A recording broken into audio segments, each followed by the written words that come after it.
ලියා ගන්න මාතෘකාව ලුණු නිෂ්පාදනය. දැන් මෙහෙමයි කතාව. දැන් ලුණු නිෂ්පාදනය කරනකොට මම දැන් මේ ලුණු නිෂ්පාදනය කරන්නේ කොහෙද මොන වගේ තැන්වලද දැන් ඔයාලට ඒක කියන්න ඕනේ නෑනේ පුතා. දැන් ලුණු නිෂ්පාදනය කරන්න බෑනේ බං මාතලේ ඇවිල්ලා. ලුණු නිපදවන්න බෑනේ නුවරඑලි ගිහිල්ලා මුහුදක් නෑනේ. ඒ නිසා ඒවා කියන්න ඕනේ නෑනේ.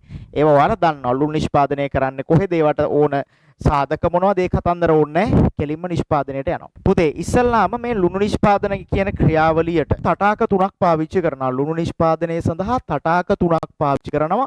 විශාල නොගැඹුරු තටාකය, මධ්‍යස්ථ තටාකය සහ කුඩා තටාකය කියලා. මම දැන් මේක දල වශයෙන් නිකම් පොඩියට මේ පොඩි සටහනකින් අඳ ගන්නවා. හරි. දැන් මේ තියෙන්නේ මම මේ නිල් පාටකින් අඳිනවා පළවෙනි තටාකය. දැන් මේකේ මම ලියන්නේ විශාල නොගැඹුරු තටාකය කියලා ලියන්නේ නැහැ ළමයි. හරි. ඔන්න ඊළඟට මධ්‍යස්ථ තටාකය මම ඒක රෝස පාටකින් වගේ අඳ ගන්නවා මධ්‍යස්ථ තටාකය. ඕන් ඊළඟට පුතේ අපි පාවිච්චි කරනවා තව තටාකයක්. ඒක මම මේ හයිලයිටර් කොළ පාටකින් වගේ අඳ ගන්නවා. මේක තමයි කුඩා තටාකය. දැන් තටාක තුනක් පාවිච්චි කරනවා ලුණු නිෂ්පාදනයේට. හොඳට අහගෙන ඉන්නකෝ. සුපිරියට අහගෙන ඉන්න. ආයේ ලුණු වලින් ආයේ මොකුත් ඕනේ නැහැ පස්සේ. රයිට්. දැන් පුතේ මොකද කරන්නේ දන්නවද? දැන් මෙන්න මේ පළවෙනි තටාකයට ගන්නවා මුහුදු ජලය. මුහුදු ජලය ගන්නවා. මුහුදු ජලය. මුහුදු ජලය අරගෙන පුතේ දැන් මේ මුහුදු ජලයේ තියෙන වතුර ටික පොඩ්ඩක් අයින් කරන්න ඕනේ. ඒ කියන්නේ මුහුදු ජලයෙන් වතුර ඉවත් කරලා දාන්න ඕනේ. නැත්තම් අර මුහුදු ජලයේ උකු බව නේ දැන් ලුණු නිපදවන්න නම් ඒ මුහුදු ජලයේනේ දැන් අපි දන්නවා ලවණ තියෙන්නේ නේ. එතකොට sodium chloride, magnesium chloride, magnesium sulphate මේ වගේ ලවණ අර මුහුදු ජලයේ තියෙනවනේ. එතකොට ඒ ටික අවක්ෂේප කරගන්න එපා පුතේ. ඒකට නිෂ්පාදනය කරගන්නවා කියන්නේ. එතකොට ඒ ටික නිෂ්පාදනය කරගන්න නම් ඒ ටික අවක්ෂේප කරගන්න නම් මොකද්ද කරන්න ඕනේ? අරකේ තියෙන ජලය ටික වාෂ්ප කරලා අරින්න ඉපේ. නේද? ජලය වාෂ්ප කරලා ගියාම තමයි අර ඒ අදාළ ද්‍රාවණයේ සාන්ද්‍රණය කියන කාරණාව, ඒ කියන්නේ උක්කු බව කියන එක වැඩි වෙලා ඒක අවක්ෂේප වෙන්න try කරන්නේ. දැන් මම අහනවා ප්‍රශ්නයක්.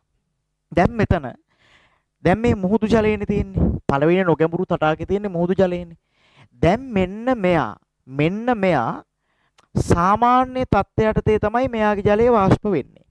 මට මේකට උත්තරයක් chat එකේ දාන්න, live එකේ දාන්න, zoom එකේ දාන්න. මෙන්න මේ මුහුදු ජලයෙන් ලුණු නිෂ්පාදනය කරන මේ ක්‍රියාවලියේදී ජලය අයින් කරගන්නේ, වාෂ්ප කරගන්නේ වාෂ්පීකරණයෙන්ද වාෂ්පීභවණයෙන්ද? භවණයද කරණයද කියලා chat කරන්න.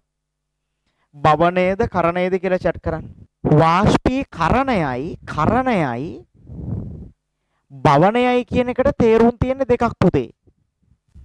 කරණය කියලා කියන්නේ ඒ වාෂ්ප කරන කෙනාගේ තාපාංකය යටතේ ආ වාෂ්ප කරනවා නම් භවණයේදී ඕනෑම උෂ්ණත්වයක් යටතේ මෙයා වාෂ්ප වෙනවා. එහෙනම් දැන් මේ තටාකවලට මුහුදු ජලය අරගෙන කවුරු සෙල්සියස් අංශක 100ට ජලයේ තාපාංකයට මේක රත් කරන්නේ නැහනේ. නේද? එයා හිරු එළිය ඔස්සේ එයාට ඒකේ තියෙන ජලය ටික වාෂ්ප වෙන්න ඉඩ හරිනවා. එහෙනම් මොකද්ද ක්‍රමය ලුණු නිෂ්පාදනයේ මේ සංඝටක වෙන් කරන පළවෙනි ක්‍රමය? වාෂ්පීභවණය. පුතේ එහෙනම් ඔන්න බලා ගන්න. පළවෙනි තටාකයේදී මේව හොඳට තේරුම් ගන්න ඕනේ. පළවෙනි තටාකයේදී මේකේ තියෙන ජලය මම මේකේ විතරක් ලියන්නම්. ඔයාලා මයි පුතාලා මොකවත් ලියන්න එපා. මේකේ තියෙන ජලය වාෂ්පීභවණය කරනවා මේක තුල සාන්ද්‍රණය දෙගුණ වෙනකම්. ඒ කියන්නේ මෙහෙම හිතන්නකෝ. මෙයාගේ තියෙන ජලය ටික අඩු කරනවා තිබ්බට වැඩිය දෙගුණයක් මෙයා උකු වෙනකම් කියලා, සාන්ද්‍ර වෙනකම් කියලා. හරි. හැබැයි දැන් සම්පූර්ණයෙන්ම මේකේ තිබ්බ ජලය ටික වාෂ්පීභවණය වෙන්නේ නැහැ. ඔන්න ඕක දෙගුණයක් සාන්ද්‍ර වෙනකොට මම පුතාලා ඔක්කොම පුළුවන් කරනවා. මේකේ මෙන්න මේ අඩියේ තැම්පත් වෙනවා කැල්සියම් කාබනේට් නැත්තම් හුණුගල්. ලුණු නිෂ්පාදනයේ පළවෙනි නොගැඹුරු තටාකයේ අවක්ෂේප වෙනවා කැල්සියම් කාබනේට් නැත්තම් හුණුගල්. මේක පළමු නිෂ්පාදන ක්‍රියාවලියේ අවශේෂය. දැන් මේ කැල්සියම් කාබනේට් ඉවත් කරන්නේ නැහැ පුතේ. විනාශ කරන්නේ නැහැ. අයින් කරන්නේ නැහැ. මේ ලුණු නිෂ්පාදනයේ තියෙන වැදගත් කාරණාවක්.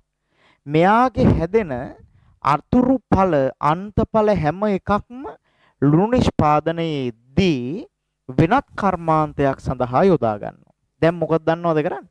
මෙන්න මේ කැල්සියම් කාබනේට් අරගෙන නිෂ්පාදනයක් සිද්ධ කරනවා පුතා. මොන හුණු නිෂ්පාදනයේද? අලු හුණු නිෂ්පාදනය සිද්ධ කරනවා. අලු හුණු නිෂ්පාදනය සිද්ධ කරනවා කැල්සියම් ඔක්සයිඩ්. බලන්නකෝ.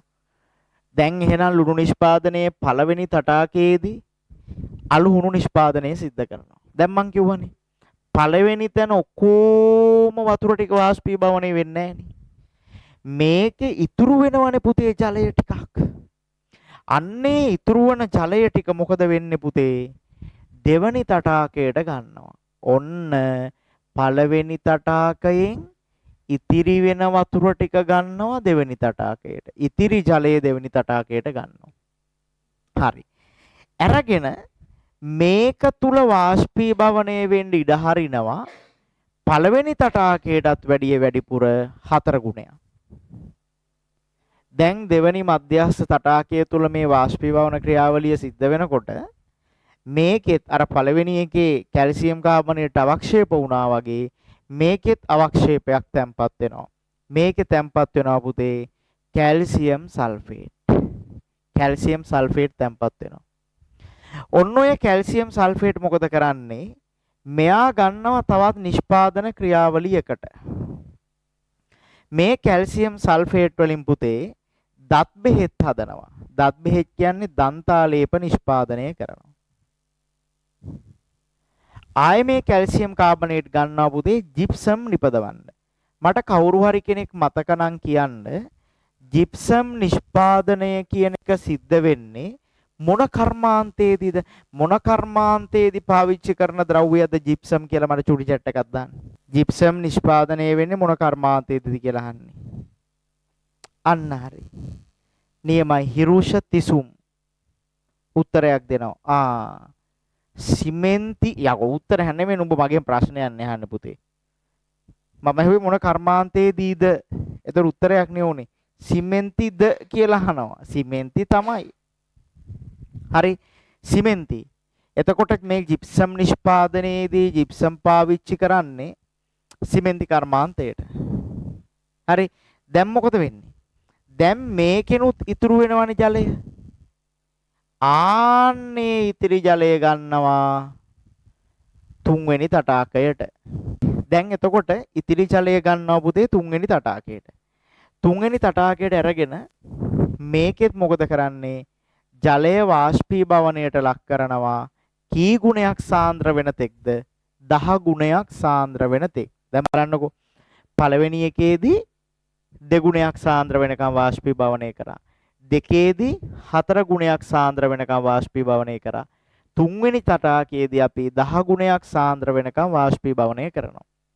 එතකොට 10 ගුණයක් සාන්ද්‍ර වෙනකම් වාෂ්පීභවණය කරපුවාම පුතේ මේකේ අවක්ෂේපන වලට මතකයි සෝඩියම් ක්ලෝරයිඩ්. දැන් ඔයාලා හිතයි අන්න හරි සර් එහෙනම් ලුණු නිෂ්පාදනය නෑ. ඔතන අවක්ෂේප වෙන සෝඩියම් ක්ලෝරයිඩ් සංසුද්ධ නෑ.